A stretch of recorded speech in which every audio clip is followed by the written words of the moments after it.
महादेव की शादी।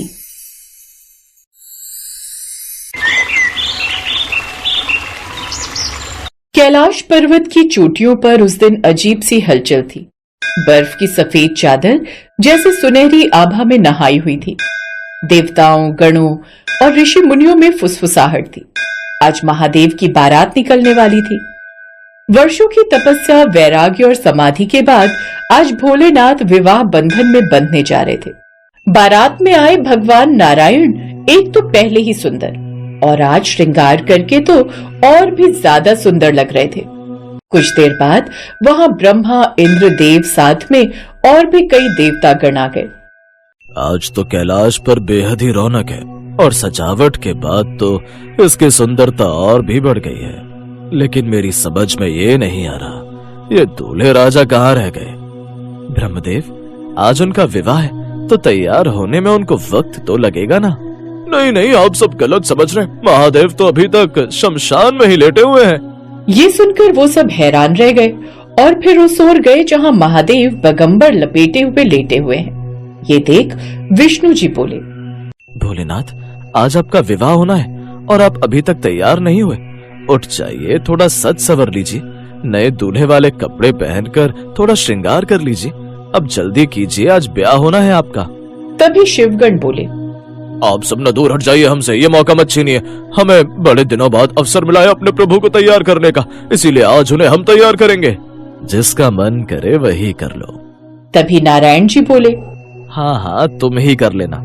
अच्छा सुनिए महादेव, आज आपका विवाह है तो गुस्सा बिल्कुल नहीं करना। शादी ब्याह का दिन है, थोड़ा बहुत मजाक तो चलता है। गुस्सा और हम तो गुस्सा करते ही नहीं। अच्छा, तो जब कामदेव जी आए थे तो आपने उन्हें गुस्से में भस्म क्यों कर दिया था? देखिए महादेव, हम तो बस यही समझाना चाहते हैं कि शायद ब्याह में आपकी काफी सालियां होंगी जो मजाक भी करेंगी। ऐसा ना हो आप कहीं गुस्से में उन्हें भस्म कर दो, इसीलिए थोड़ा ध्यान रखना। अच्छा, शादी ब्याह में मजाक भी चलता है? फिर तो मतलब हम भी कर सकते हैं। लाओ गणों, अब हमारा श्रृंगार करो। अब सभी शिवगण उनका श्रृंगार करने लगे। वो बढ़िया सी नई बागंबर लाए और शिव जी को पहनाकर उसके ऊपर उनकी कमर पर सांप को बांध दिया और उनकी जटाओं का जूड़ा बांध दिया और एक सर्प को सर पर लगा दिया और सहरे के लिए उन्होंने छोटे छोटे सर्प उनके मुख पर लटका दिए। साथ ही उनके साथ बिच्छू भी उनके कानों में लटका दिए और साथ ही शमशान से भस्म उठा लाए और उन पर लगा दी। प्रभु, घोड़ा, रथ या देवताओं का विमान? नहीं नहीं, नंदी ही मेरा वाहन है और मार्ग वही होगा जहाँ भक्ति का संगीत बजे। नंदी ने गर्व से सिर झुकाया। आपकी आज्ञा ही मेरा आभूषण है प्रभु। बारात चलने के लिए तैयार हो गई। बारात में जहाँ ब्रह्मा, विष्णु, इंद्रदेव जैसे सुंदर देवतागण थे, वहीं दूसरी तरफ कई सारे भूत प्रेत भी उनकी बारात में चल पड़े। डमरू की पहली थाप पड़ी, डम डम, और कैलाश गूंज उठा। भूत प्रेत पिशाच गण सब नाच उठे। किसी के हाथ में खप्पर, किसी के कंधे पर मृग चर्म था। ऐसी अनोखी बारात आज तक नहीं निकली होगी। ये कैसी बारात है? न स्वर्ण न रत्न। नारायण नारायण, जहाँ शिव हो वहाँ बाहरी वैभव क्या मायने रखता है। ये बारात वैराग्य की विजय यात्रा है। महादेव नंदी पर सवार हुए। गंगा की धारा उनकी जटाओं से झरती हुई मानो मंगल आरती कर रही थी। कुछ देर बाद बारात हिमालय के पास पहुंच गई। पार्वती जी की सभी सखियां महल के द्वार पर खड़ी थी। अंदर मैना बारात के स्वागत की तैयारी कर रही थी। कुछ देर बाद जैसे ही बारात निकट पहुंची तो आगे आने वाले सभी देवगण नई पीतांबरी पहने और आभूषणों में बेहद ही सुंदर लग रहे थे। उसी में विष्णु जी भी गरुड़ के ऊपर चले आ रहे थे, जो आज और भी सुंदर लग रहे थे। फिर किसी ने जाकर मैना देवी से कहा, महारानी, हमारी पार्वती जितनी सुंदर है उतने ही सुंदर दूल्हा आ रहे गरुड़ पर सवार होकर। वहीं पर नारद जी भी खड़े थे। मैना देवी उनसे बोली, मैं किस मुंह से आपका धन्यवाद करूं ऋषवर, आपने मेरी पुत्री के लिए ऐसा सुयोग्य वर ढूंढा। नहीं नहीं देवी, ये जिनकी बात कर रही हैं वो तो दूल्हे राजा के मित्र हैं। जिनके मित्र इतने सुंदर हैं तो दूल्हे राजा खुद तो न जाने कैसे ही होंगे। ये सोच मैना देवी मन ही मन मुस्कुरा रही थी। तभी विष्णु जी के पीछे आए इंद्रदेव। क्या यही महादेव हैं? नहीं नहीं, ये तो इंद्रदेव हैं। महादेव को जब प्यास लगती है तो यही उनको पानी पिलाते हैं। वाह वाह, जब महादेव को पानी पिलाने वाले इतने सुंदर हैं, तो महादेव तो ना जाने कैसे ही होंगे। और अब जो उनके पीछे आ रहे हैं वो ब्रह्मा जी, वो भी दूल्हा नहीं है। फिर जैसे ही सब देवी देवता आ गए, तभी दूर से ही हू हा की आवाजें आने लगी और वहां के सभी बालक बारात देखकर वापस अपने घरों की तरफ भागते हुए आए और अपनी अपनी माताओं के पीछे छुप गए। तभी बारात नजदीक आ गई। मैना देवी जल्दी से आरती की थाली लिए स्वागत के लिए महल के प्रवेश द्वार पर आई। ये दूल्हे राजा किधर हैं? तभी किसी ने कहा, जो उस बैल पर बैठे चले आ रहे हैं, लेकिन दूल्हे का चेहरा तो दिख ही नहीं रहा, क्योंकि वो नंदी पर उल्टा करके बैठे हुए थे। अरे तो दूल्हे राजा को कहिए ना कि घूम जाएं, ये उल्टा क्यों बैठे हैं? अरे तो मैं तिलक कैसे करूंगी? फिर नंदी जैसे ही उल्टा घूमे तो महादेव का सर्प से ढका चेहरा देख मैना देवी बोली, लगता है नारद जी ने ठीक ही कहा है, महादेव सबसे अलग हैं। दुनिया पुष्पों का श्रृंगार करती है और महादेव सर्प से चेहरा ढक कर आए हैं। लगता है सुंदरता ज्यादा ही होगी हमारे दामाद की। अच्छा, अब दूल्हे राजा से कहिए कि अपना मुख दिखाएं। फिर श्रृंगी भृंगी को हटा करके जैसे ही उन्होंने महादेव का मुख दिखाया तो भस्म लगे प्रचंड रूप को देखकर मैना देवी घबरा गई और वो वहीं मूर्छित होकर गिर गई। अब हर जगह ये बात फैल गई। जैसे ही ये बात पार्वती तक पहुंची, वो जल्दी से बाहर आई और अपनी माँ को होश में लाई। ये दूल्हा है, ये कैसी विचित्रता। माँ, जिनके हृदय में करुणा हो वही मेरे स्वामी है, रूप पर मत जाइए, मैना ने कांपती आवाज में कहा। पर लोग क्या कहेगा? लोग की नहीं, सत्य की चिंता करो। हम महादेव से प्रेम करते हैं और उन्हें अपने वर के रूप में स्वीकार करना चाहते हैं। यही सत्य है माता। फिर भी आप महादेव की असली रूप को देखना चाहती हैं, तो ऐसा अवश्य होगा। अब पार्वती ने महादेव की ओर देखा, फिर महादेव ने लीला रची। एक क्षण में भस्म का आवरण हट गया, दिव्य तेज से उनका स्वरूप प्रकट हुआ। स्वर्णाभ आभा, रत्न जटित मुकुट, दिव्य आभूषण जिसमें वे बेहद ही मनमोहक लग रहे थे। तभी देवताओं ने जय घोष किया। माता, शिव रूप बदलता नहीं, दृष्टि बदलती है। फिर मैना देवी की आंखों से अश्रु बह निकले। क्षमा कीजिए प्रभु, आज समझ आया, सादगी ही परम सौंदर्य है। फिर सभी बारात का अच्छे से स्वागत हुआ। फिर मंडप सजा, वेद मंत्र गूंज उठे। ब्रह्मा जी ने विधि संभाली, विष्णु जी ने कन्यादान का संकल्प कराया। पार्वती, क्या तुम शिव को पति रूप में स्वीकार करती हो, उनके वैराग्य, करुणा और तप के साथ? माँ पार्वती ने स्थिर स्वर में कहा, हाँ, मैं स्वीकार करती हूँ। फिर महादेव से पूछा गया, क्या आप पार्वती को अर्धांगिनी रूप में स्वीकार करते हैं? शिव बिना शक्ति अधूरी है और शक्ति बिना शिव। मैं स्वीकार करता हूँ। आकाश में पुष्प वर्षा हुई, डमरू की ध्वनि फिर गूंजी, पर अब उसमें शांति थी, पूर्णता थी। और इस प्रकार महादेव की बारात केवल विवाह नहीं, बल्कि संदेश बनकर युगों तक गूंजती रही कि सादगी में ही दिव्यता है और करुणा में ही सच्चा वैभव। कुछ देर बाद अग्नि के 7 फेरे पूरे हुए। महादेव और मां पार्वती की शादी का सारा ब्रह्मांड साक्षी बना।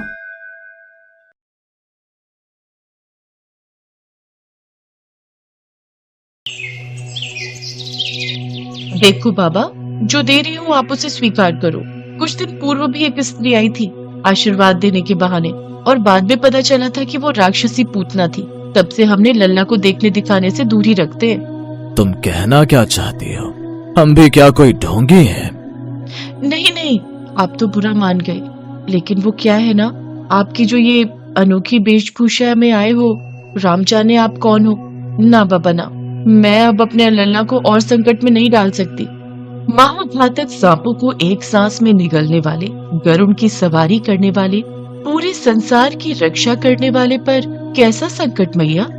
क्या कर रहे हो सखा? मेरा भेद मत खोलो। मैं समझी नहीं, किसकी बात कर रहे हो आप? भगवान विष्णु की। आपकी बातें बड़ी विचित्र हैं। मैं अपने लल्ला की बात कर रही हूँ, और आप कहाँ से नारायण पर चले गए? आप सच्ची में बहुत भोले हो भोले शंकर। मैया को मनाना भी नहीं आता। बस मैया, बहुत हुआ आपका हट। अब जब तक मैं आपके लल्ला को अच्छे से नहीं निहार लेता, मैं तब तक यहाँ से नहीं जाऊंगा। तब तक मैं यहीं आपके द्वार पर बैठ जाऊंगा। जितना समय मन करे उतना समय तक यहाँ बैठो आप, किंतु मेरे लल्ला को न देख पाओगे। आप मुझे पहचानती नहीं हैं। मैं 10 वर्षों तक समाधि में बैठ सकता हूँ। जब आपका लल्ला बड़ा हो जाएगा, उस पर आपका कोई अंकुश नहीं रहेगा, तब मिलूंगा, लेकिन उससे बिना मिले लौटूंगा नहीं। आप होंगे बड़े हट्टी, लेकिन मैं भी मैया हूँ। मैं अपने पुत्र से नहीं मिलने दूंगी। और मैं भी तब तक यहाँ से नहीं जाऊंगा जब तक आपके पुत्र से भेंट नहीं कर लेता। अब साधु बने शिव जी वहीं उनके द्वार के आगे बैठ गए और श्री राम नाम का जप करने लगे। लेकिन मैया यशोदा बिना कुछ कहे भीतर चली जाती हैं और किवाड़ बंद कर लेती हैं। मिलने दो ना मैया, मैं भी भोलेनाथ से मिलने के लिए व्याकुल हूँ। अब क्या करूँ मैं? एक और मेरी प्यारी माँ है जो मेरी सुरक्षा को लेकर चिंतित है, तो दूसरी ओर है मेरे दर्शन को उतावले मेरे महादेव। यशोदा मैया खिड़की से चुपके से दिन के समय देखती हैं तो महादेव अभी भी वहीं पर हट लगाए हुए बैठे थे। बड़ा ही ढीठ है ये बाबा, जाने का नाम ही नहीं ले रहा। ऊपर से जिद पकड़कर बैठा है कि लल्ला को गोद में उठाकर ही रहेंगे। मैं भी उनकी गोद में खेलने के लिए तड़प रहा हूँ। ऐसे ही समय बीतता जाता है और महादेव वहीं बैठे रहते हैं। हे नारायण, ममता और भाव के आगे भाव हार रहा है। मुझे भय है कि कहीं मैं हार ना जाऊं। कुछ तो कीजिए प्रभु, मुझे एक बार आपको गोद में लेकर अपने सीने से लगाना है। अब आप ही कुछ कीजिए, मेरी ये इच्छा पूरी कीजिए। तभी अंदर कान्हा जी उनकी ये बात सुन लेते हैं और जोर जोर से रोने लगते हैं। माखन निकाल रही मैया यशोदा दौड़कर उनके पास आती हैं। अरे क्या हुआ लल्ला, तू रो क्यों रहा है? चुप हो जा लल्ला, चुप हो जा। तभी पड़ोस की एक औरत उसके घर आती है। क्या बात है यशोदा, ये कान्हा इतना रो क्यों रहा है? पता नहीं बहन, कहीं उसे भूख तो ना लगी, लेकिन अभी कुछ देर पहले ही तो मैंने इसे दूध पिलाया था। वहीं बाहर बैठे महादेव जब कान्हा जी की आवाज सुनते हैं तो मन ही मन सोचते हैं, लगता है कान्हा भी हमसे मिलने के लिए व्याकुल है। अंदर कान्हा थे जो कि लगातार रोए ही जा रहे थे। उनकी आवाज सुनकर नंद बाबा भी गौशाला से भागकर जल्दी जल्दी वहाँ आए। क्या हुआ यशोदा, ये इतना क्यों रो रहा है? नहीं पता जी, दूध भी पिला दिया लेकिन तब भी रोए जा रहा है। देखो न जी, ये तो चुप ही ना हो रहा। लाओ इसे मुझे दो, मैं इसे जरा बाहर घुमा कर ले आऊं। बाहर? ना ना ना, बिल्कुल ना। अरे ले जाने दो, ये इसीलिए रो रहा होगा। क्यों, कान्हा ने ऐसा क्या किया तुमसे? नहीं नहीं, मैं इसे कहीं नहीं ले जाने दूंगी। वो पालना उत्सव वाली भूल में फिर से न दोहरा सकती। कौन सी भूल? लगता है आपने बाहर उस साधु बाबा को ना देखा, वो कान्हा से मिलने के लिए तड़प रहे हैं। कौन है ये बाबा? ये बहुत ही हठी बाबा है। इनकी इच्छा पूरी नहीं की तो यहीं बैठ गए आंगन में। यशोदा, गोकुल का राजकुमार है ये, और इससे मिलने के इच्छुक लोगों को हम कैसे रोक सकते हैं? ना ना ना, सोचना भी मत आप। वो साधु बाबा ने हमको चुनौती दी है, हम न देंगे लल्ला को। क्यों हट कर रही हो यशोदा? और मैं यहाँ का गोप नरेश हूँ, मैं किसी को राजकुमार से मिलने से कैसे रोक सकता हूँ? प्रजा को क्या संदेश जाएगा? तभी खिड़की से नंद बाबा बाहर बैठे साधु को देखते हैं। क्षण भर के लिए देखा है बाबा को, लेकिन उनको देखकर ही मन को एक अलग ही शांति महसूस हो रही है। जरूर कोई सिद्ध बाबा है ये। देखो कैसे प्रभु राम नाम का जाप करे जा रहे हैं। भाई साहब बिल्कुल ठीक कह रहे हैं यशोदा, क्या पता वो सच में ही कोई साधु महाराज हो। एक काम करो, तुम इनको बाबा से आशीर्वाद दिलवा कर ले आओ। अगर ये चुप हो गया तो समझो वो बाबा सत्य है। बिल्कुल सत्य, मैं अभी उन बाबा को लेकर आता हूँ। अब नंद बाबा बाहर जाते हैं और उन साधु बाबा से कहते हैं, चलिए बाबा, भीतर चलिए और नन्हे लल्ला के दर्शन कीजिए। नंद बाबा उन्हें घर के भीतर लेकर आए, जहाँ उनके एक कदम घर में पड़ते ही वो चुप हो गए। ये देख यशोदा मैया भी हैरान रह गई। उन्होंने उसे उनके हाथों में दे दिया। कान्हा को गोद में लेते ही महादेव प्रसन्न हो गए और कान्हा भी उन्हें देख मुस्कुराने लगे। साधु महाराज लगातार उन्हें एकटक निहारे जा रहे थे। तब मैया यशोदा बोली, बाबा आप मेरे लल्ला को यूं एकटक मत देखिए, कहीं उसे नजर लग गई तो। जिसके पास नजर उतारने के लिए आप जैसी मैया हो, उसे भला किसी की नजर कैसे लग सकती है मैया? ये लीजिए, संभालिए अपने लल्ला को। इसके पश्चात उन्होंने उसे गोद में लिया और सीने से लगा लिया। क्षमा करना बाबा, मैंने आपको गलत समझा। कोई बात नहीं मैया, लेकिन आज मेरा मन बहुत प्रसन्न है कि अब मेरे मित्र को माँ का वो प्यार मिला जिसके लिए वो कब से तरसते थे। अरे क्या कह रहे हो, ये सारा का सारा भेद खोलने में क्यों लगे हो आज? क्या कहा आपने? मेरा मतलब है, जैसे एक माँ तड़पती है अपने बच्चे के लिए, ऐसे ही बच्चे भी तड़पते हैं अपनी मैया के लिए, फिर वो कोई साधारण बालक हो या स्वयं नारायण का अवतार। अच्छा, अब मैं चलता हूँ। आप तो कितनी अच्छी बातें करते हैं बाबा। मैं आपके लिए कुछ लाऊं? तभी महादेव को याद आता है कि माता पार्वती ने उनसे आते वक्त यशोदा मैया के हाथों का मक्खन लाने की बात कही थी। सुना है आप माखन बहुत ही उचित बनाती हैं। अगर हो सके तो हमें थोड़ा माखन ही बांध कर दे दें। भी लाई। अब वो उन्हें माखन लाकर देती है, जिसके बाद महादेव कान्हा जी को मुस्कुरा कर देखते हैं और वहाँ से चले जाते हैं। फिर कैलाश में जाकर माता पार्वती के साथ चटकारे लेकर स्वाद स्वाद में उस माखन